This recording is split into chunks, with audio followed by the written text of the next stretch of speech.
even daybreak yet. Earl, did you have to crow this early? You did fine, Earl.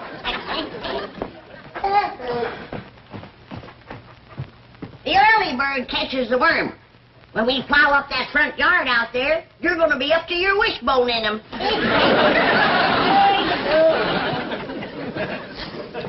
You'll start plowing the first light of daybreak.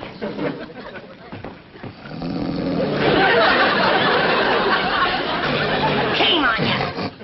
City living has made you soft and lazy.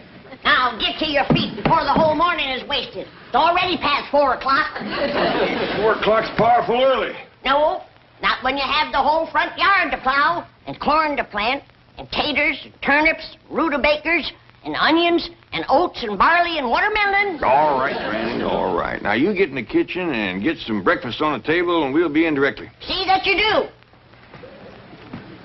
Let's eat us a good big breakfast, Jethro, because you and me are going to be pulling that plow. Pa? No, Ellie, now, I know you're strong and you're willing, but this here is Beverly Hills, and just wouldn't look right for a young, pretty girl to be pulling the plow. No, Ellie. Uncle Jed, what Ellie's trying to tell you is that we went out last night and got a mule to pull that plow. You did? Well, yeah, like you were saying, this here is Beverly Hills, and we got to keep up appearances. That's right. Where is it? Well, it's tied to that big tree out back. well, Jethro, he didn't look too happy there, so I bedded him down. Good girl, Ellie.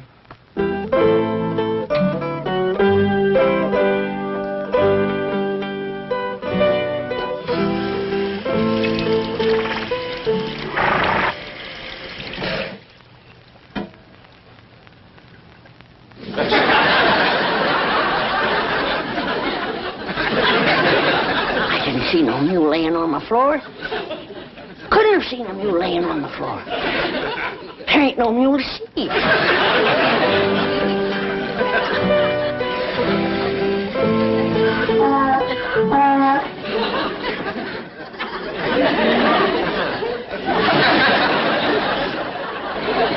How's it going, Granny? Oh, just fine, just fine. Jed, did you notice anything unusual about the kitchen this morning?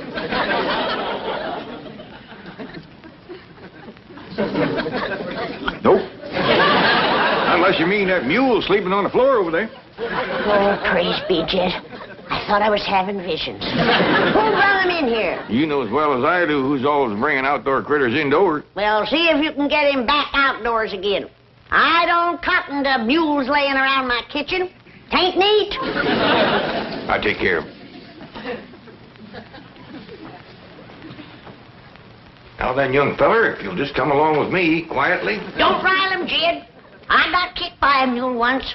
I want to tell you, it smarts. Granny, can I help you? You can help your pa get that mule out of here. You sure can. He won't move for me. Well, y'all just stay here and I'll talk to Nelson. Nelson? Come on, Nelson. If she could just talk to folks the way she talks to critters, we'd have us a politician in the family. Well, get that mule bed out of here and wash up for breakfast. All of you.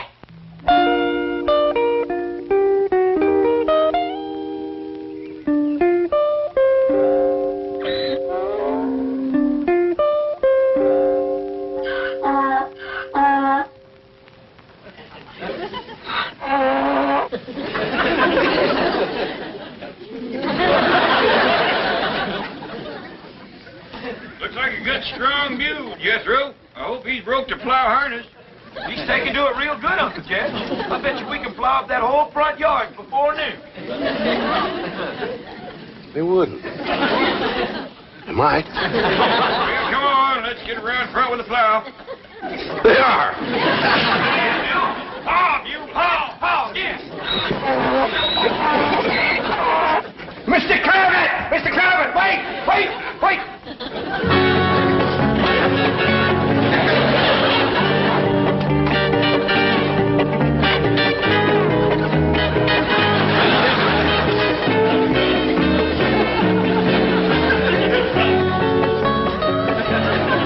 Pa and Jethro's bringing the plow. Want me to stick the rest of these in the ground for you? Yes, Ellie. This being the dark of the moon, we'll plant the things that grow underground first.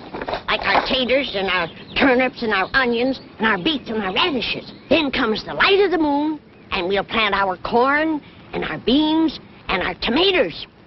Gee, Granny, you know more about farming than anybody. Look yonder. The sun's full up and we ain't plowed one furrow. What will folks think of us around here? I reckon folks ain't out of bed yet. Folks around here sleep a mite later than they did back home. I reckon so, Ellie. You know what I miss most, Ellie? What, Granny? Well, back home when we'd commenced a plowing and a planting and a harvesting and a barn raising, or any kind of a big job, the neighbors would all come by to see if they can help you. Folks don't do that out here in Beverly Hills. They don't seem willing to help you like the folks back home. What is, Granny? Look who's coming on the run.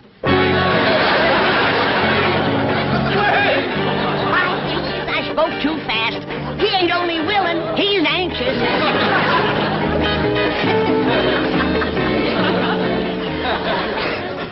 Oh, howdy, Mr. Drysdale. Is them your work clothes? So, Ellie, and just because you're such a nice neighbor, I'm going to let you plow the first furrow. But unless you've got tough feet, you better put on some shoes. Granny. Ellie. Please. He is anxious. I'll go see what's holding up the men folks with the plow. It ain't no use, Uncle Jed. This here mule's done made up his mind.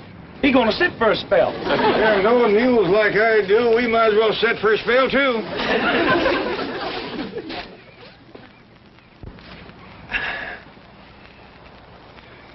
You know something, Uncle Jed? He's smarter than us. This sitting beats plowing any old day. No wonder we ain't getting any work done. I ought to take a switch to the three of you, sitting back here hiding and loafing. He's the one that's loafing. Ain't a thing we can do till he gets his fill. I'll see about that. Here, Destro. Mr. Mule, what did Ellie call this thing? Nelson. Mr. Nelson? Nelson? Now, you get up off of your big fat tailgate and commence to pulling that plow, you hear? It's gonna be a real battle of wills. I'm betting on the mule. I ain't so sure. If there's anything mulier than a mule, it's Granny.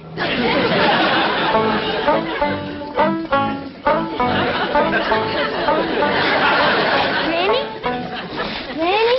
Ellie Mae, you busted the spell. Another minute and I'd have had that fella buffaloed. What's the trouble, Ellie? Mr. Drysdale said if we go to plowing up that front yard, a whole neighborhood will come storming over. Well, that's dandy. We got enough work for all of them. Well, I think you better have a talk to him, Granny. Sure is stirred up. All right, but you get that mule on his feet. Nelson balking again, is he? That's a fact.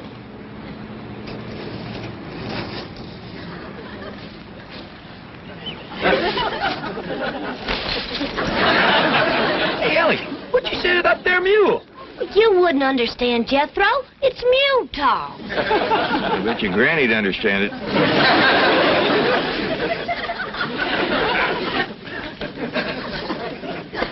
Hold on there. What are you doing? Granny, you can't grow things like turnips and onions here in front of the house.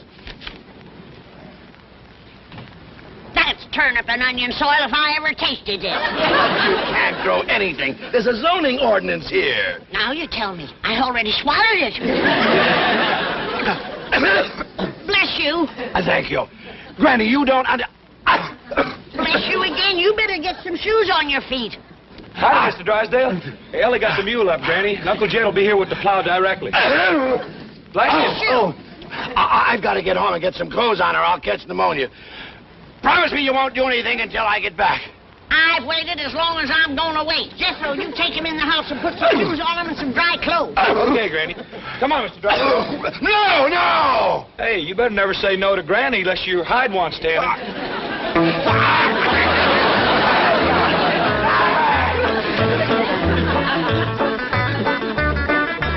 Drysdale or no Drysdale, I say let's commence plowing. Well, you promised him he could dig the first furrow, Granny. I reckon that is a thrill for a city feller. We can wait a mite longer. Gonna come some more help.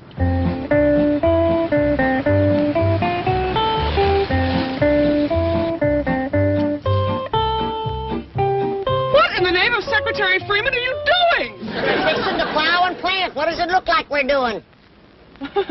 That's what it looks like you're doing. Oh, thank goodness I got here in time. You city folks are willing, but you sure don't know how to dress for plowing. Does Mr. Drysdale know about this? Oh, yeah, we was waiting for him to plow the first furrow. And we ain't gonna wait much longer. Granny, yonder he comes. Don't start yet! Don't start! Don't start yet! Don't start!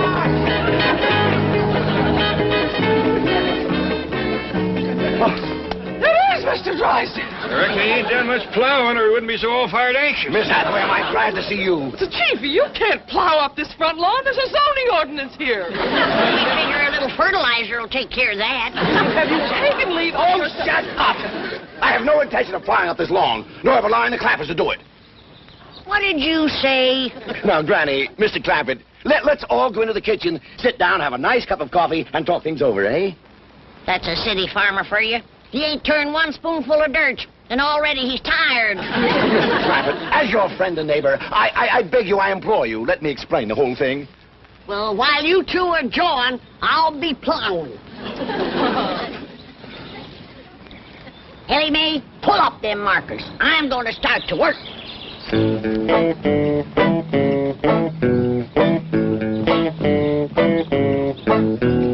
mule! Ha! Let's go!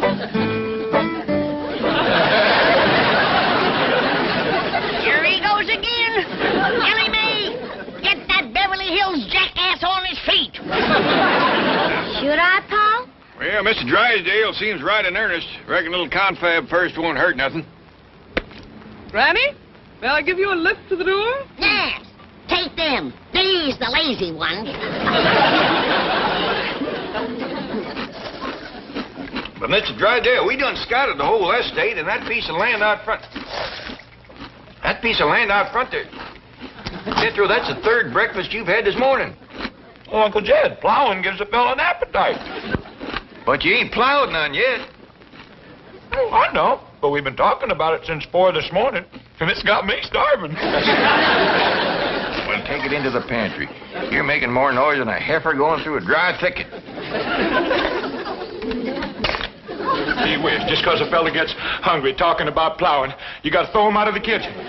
Why don't you ever talk about Ellie Mae? She eats just as much as I do. You got to pick on me. No, I try my best. Well, now, as I was saying, that piece of ground out front is the best on the whole place for gardening.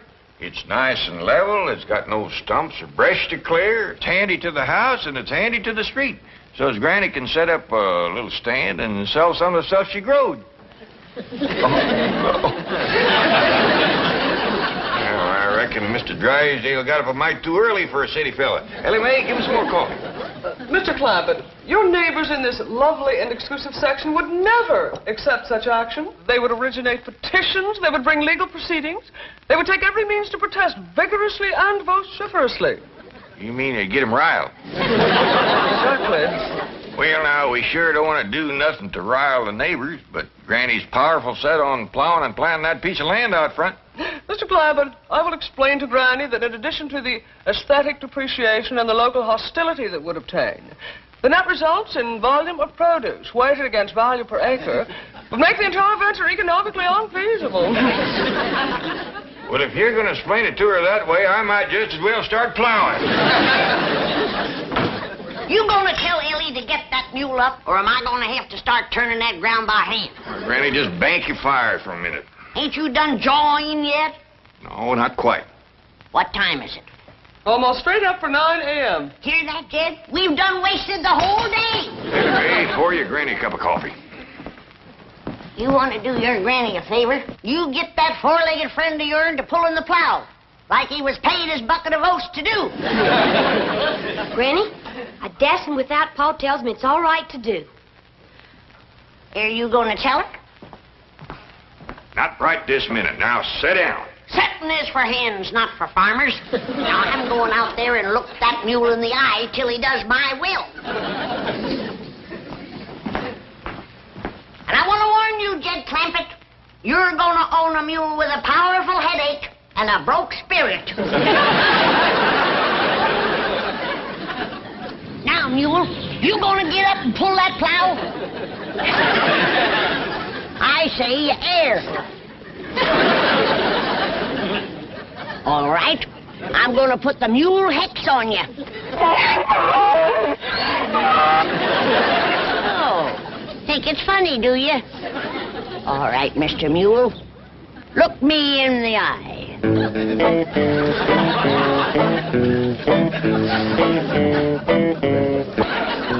I hope your field trip idea works. That little woman out there is harder to convince than a bank examiner. Don't worry, Chief.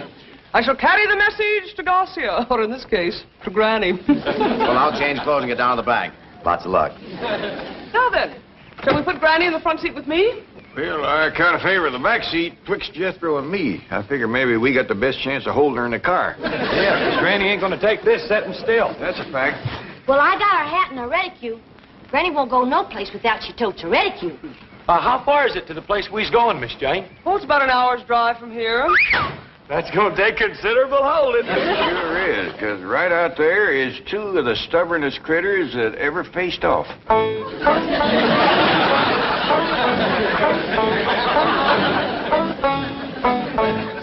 You're getting a headache. You're getting a headache. You better, because I sure am.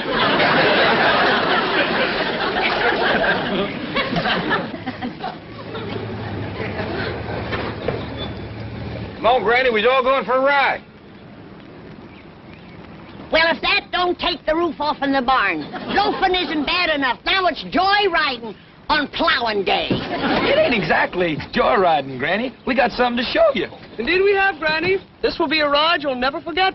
That's for sure, because there ain't going to be no ride to remember. The pleasure is considerable if you come, Granny. Miss Jean's going to show us all about gardening and crop raising. That'll be the day when a city woman can show me. Jethro, I reckon in order to save time and palaver, you'd best fetch Granny along. Granny, you know I got to do whatever Uncle Jed says. Come on, You have yourself a good time till we get home. There's lots of food and water, and you can go for a swim in the cement pond if you want to.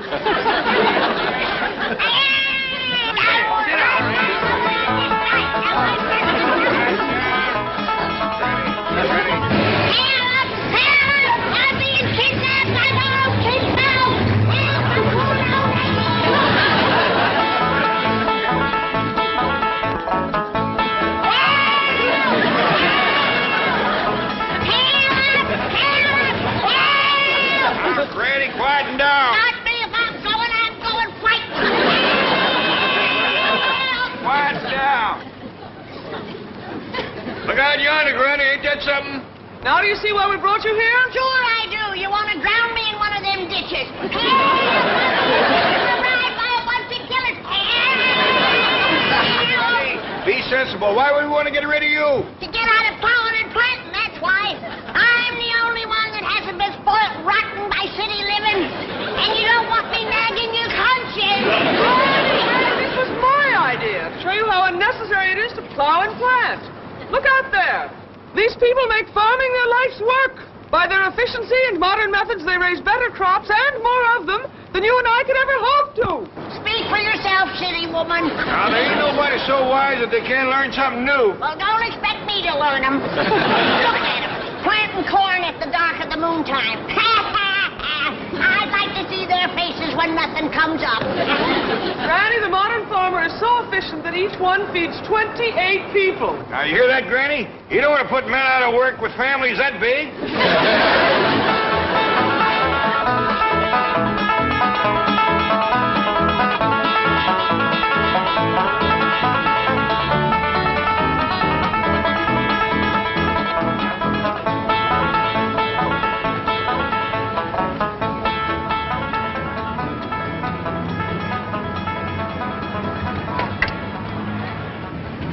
How come we're stopping here, Miss Jane? We's only a half a mile from home. We got plowing to do. Granny, ain't you convinced yet? Precisely why I stopped you, Mr. Clampett. I have something else to show Granny, and I think you'll find it very rewarding. What's that mean? I think it may. You're going to get a reward. In that case, get out of my way.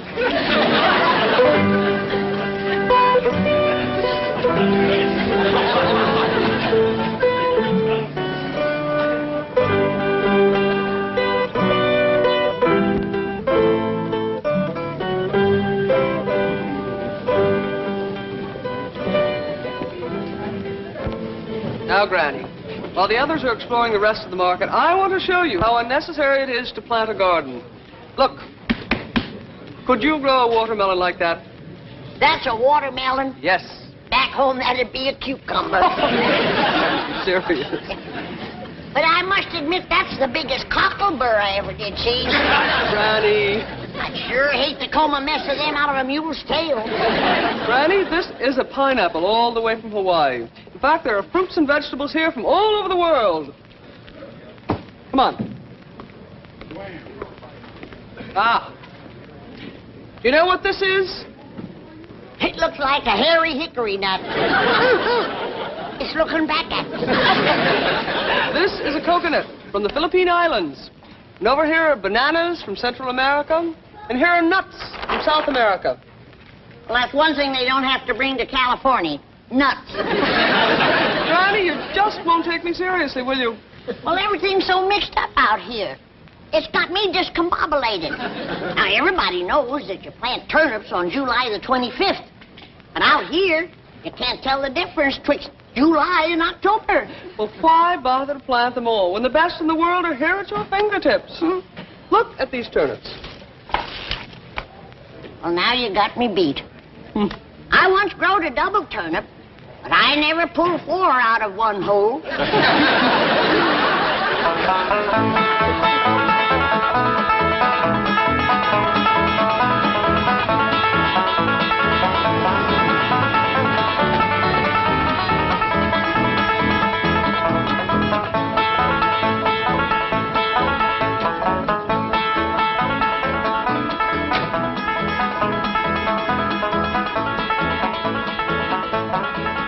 How'd you like the trip? I liked it fine. Wasn't that supermarket an eye-opener? Best victual store I ever did see. Wonderful. Now let's get busy and start plowing. But, Granny, I thought you done give up the idea of growing your own victuals. I did, till I went through that thing they call the checkout stand where you pay for what you got. Well, I went through one of them. I thought it was pretty fair. Well, by dingies, when I can't buy a sack of victuals for $5,000, then I'm going to start growing my own. $5,000? Cold cash, my life savings. I handed that girl $5,000 and she handed it back to me. Said it wouldn't buy nothing.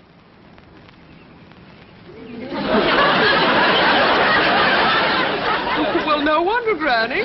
It's Confederate. So am I.